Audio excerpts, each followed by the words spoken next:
Hello friends, तो कैसे हैं आप सब।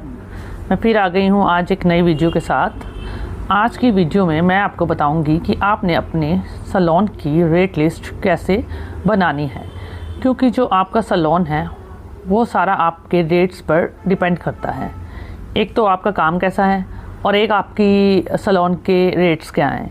ये दो बातें ही हैं जो आपके कस्टमर्स को ज़्यादा से ज़्यादा अट्रैक्ट करते हैं। रेट लिस्ट है वो आपको बहुत सोच समझ के बनानी है, ताकि जो क्लाइंट्स हैं ज़्यादा से ज़्यादा आपके सैलून की ओर अट्रैक्ट हो सकें। तो क्योंकि आपका जो नया नया सैलून होता है, तो वो जो कस्टमर होते हैं ना, उनको आपको अपने सैलून में लाने के लिए काफ़ी सारे हथियार अपनाने पड़ते हैं। उसमें सबसे पहला जो आपका काम होता है वो होता है आपके रेट्स क्या हैं, जिससे कि कस्टमर अट्रैक्ट होंगे। तो आपको पहले तो रेट्स अपने जेन्युइन रखने हैं, बहुत ज़्यादा रेट्स आपको नहीं रखने, और अकॉर्डिंग टू एरिया आपको कंपेयर करना है कि आपके रेट्स ज़्यादा महंगे तो नहीं हैं।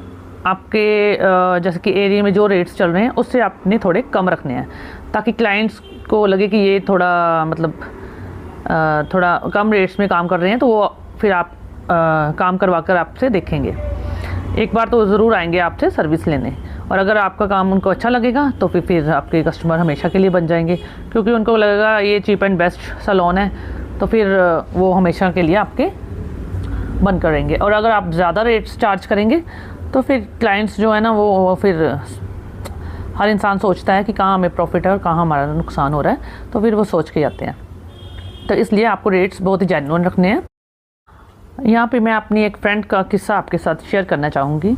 मेरी एक फ्रेंड ने भी सैलून खोला, तो उसने जो स्टार्टिंग में रेट्स हैं वो बहुत ज़्यादा रख लिए, क्योंकि एरिया उसका पॉश था। तो उसने सोचा कि मैं ज़्यादा रेट्स रख लूँगी तो कोई बात नहीं, क्लाइंट्स तो पे कर ही देंगे। तो क्या हुआ कि उसके जो सैलून था वो स्टार्टिंग में पहले तो कोई फुटफॉल उसके सैलून में आया नहीं, और फिर धीरे धीरे क्या हुआ कि उसका सैलून उसको बंद करना पड़ा, क्योंकि उसका सैलून रेंट पे था, तो रेंट इतना ज़्यादा था और उसके रेट्स के कारण जो भी आता था वो एक बार करवा कर वापस नहीं आता था। तो फिर धीरे धीरे उसका जो सैलून है वो बंद हो गया। तो इसलिए इस एक्सपीरियंस से मैंने सीखा उसके कि रेट्स हमेशा आपको जेन्युइन रखने चाहिए, क्योंकि अगर आप जेन्युइन रेट के साथ काम करेंगी तो फिर कस्टमर आपके पास ही आएंगे, वो और कहीं जाना पसंद नहीं करेंगे। तो इसलिए आपको स्टार्टिंग में बहुत ही जेन्युइन रेट्स रखने हैं और क्लाइंट्स को पहले अपना काम दिखाना है, ताकि आपका जो सैलून है वो ग्रो करे। क्योंकि माउथ पब्लिसिटी से क्या होता है कि वो एक दूसरे को बताते हैं कि यहाँ रेट्स भी कम है और काम भी अच्छा करते हैं, तो फिर एक के बाद दूसरा, दूसरे के बाद तीसरा, ऐसे क्लाइंट्स बनते जाते हैं। और स्टार्टिंग में आपको थोड़े ऑफ़र्स और पैकेजेस भी रखने हैं,